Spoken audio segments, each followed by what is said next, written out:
So is Etsy hiding seller problems now? Well, that's the question a lot of sellers are asking themselves. And I've got a little bit of a Etsy update for you. It looks like Etsy might be hiding technical issues from sellers, or at the very least, making it harder for sellers to see what's going on. Because Etsy quietly made the technical issues section of their forums private as of January 12th, 2026. So the place sellers used to go to compare notes like, is Etsy glitching? Is this happening to anyone else? What's getting flagged? It just got a lot harder. And what makes this feel bigger is the timing, because this isn't happening in a vacuum. Sellers have had lingering questions about visibility and search issues for months now. And I'm curious, have you personally noticed anything weird lately with Etsy traffic or visibility? Let me know that in the comments if you've had anything weird happening with your visibility. And if you want to help us spot patterns, add your category.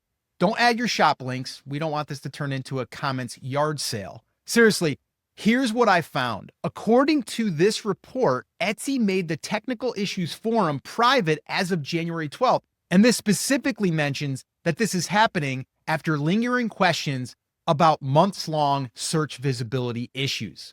Now, quick little context. Etsy forums used to allow public read-only viewing. And over time, Etsy has reduced what the public can see. So this isn't like a one-off decision. It's part of a trend toward less public visibility. And then you're asking yourself, why, Etsy? Now here's where sellers are getting irritated. Even with changes that are supposedly about safety and spam, sellers are still seeing spam and sketchy links showing up in the forums. So from a seller's perspective, it's like we're closing access for safety, but the spam is still here, and now it's harder for people to even see what's happening. You can see why this is a little fishy, right? So quick little check-in here. Have you seen spam or sketchy links in the Etsy forums lately? Let me know that by putting sketchy in the comments. And please, please don't post the sketchy link unless you want me to end up with a congratulations, you just won an iPad page. We've all been there. So what does this mean? Well, there's a pinned announcement saying the section was made private based on community member feedback. But the person who flagged it, well, this is interesting. They hadn't actually seen sellers asking for this change.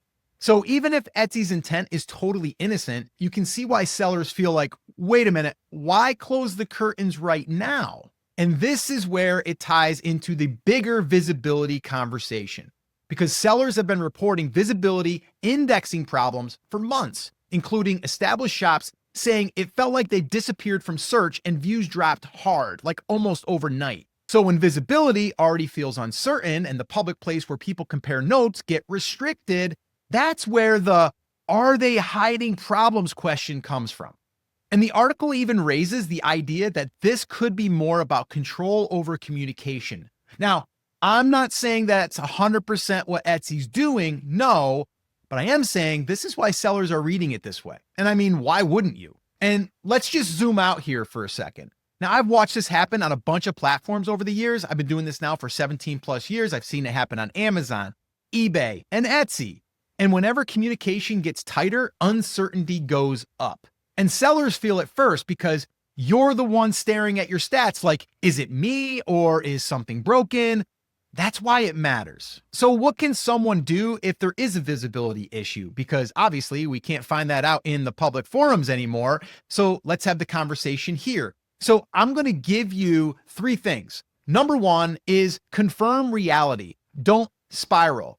And also what you can do is just have that conversation right here in the comments. That's part of doing a video like this. So you guys have an open forum to do that. But if you think something's off, search a unique phrase for one of your listings. Try an incognito window and try a different device or an account. This is where you can verify if you're actually having a problem. Number 2 is reduce variables you can control. If you've got policy warnings or open cases or unresolved issues, weird messages, just clean up what you can. It's not because you're guilty.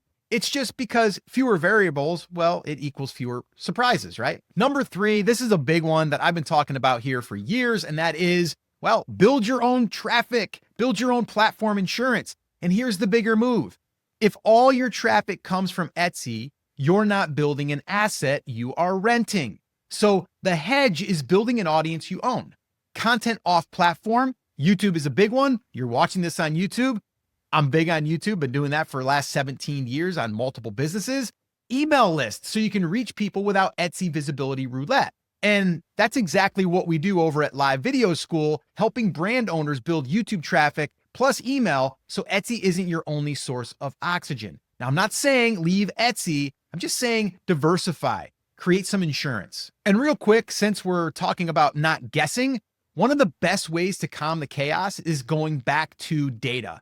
And this episode is sponsored by Everbee. It's a tool Etsy sellers use to sanity check demand, keywords, and competition, so decisions aren't just vibes and hope. If you want to check it out, I'll drop the link down below in the description. All right, back to our regularly scheduled Etsy weirdness. All right, so this isn't anything new. Etsy has done things like this in the past, and I want you, again, to use the comments for a place for you to have a voice, but also for you to be able to let other people know maybe there's a fix, maybe there's something that you've done to correct a situation. So go ahead and feel free to use the comments to do so. And if you want to continue to stay in the loop, well, make sure that you subscribe to the channel, make sure that you like this video. And in the meantime, I'm going to keep my eye on what's happening. And if something actually matters for sellers, guess what? I'll bring it right here.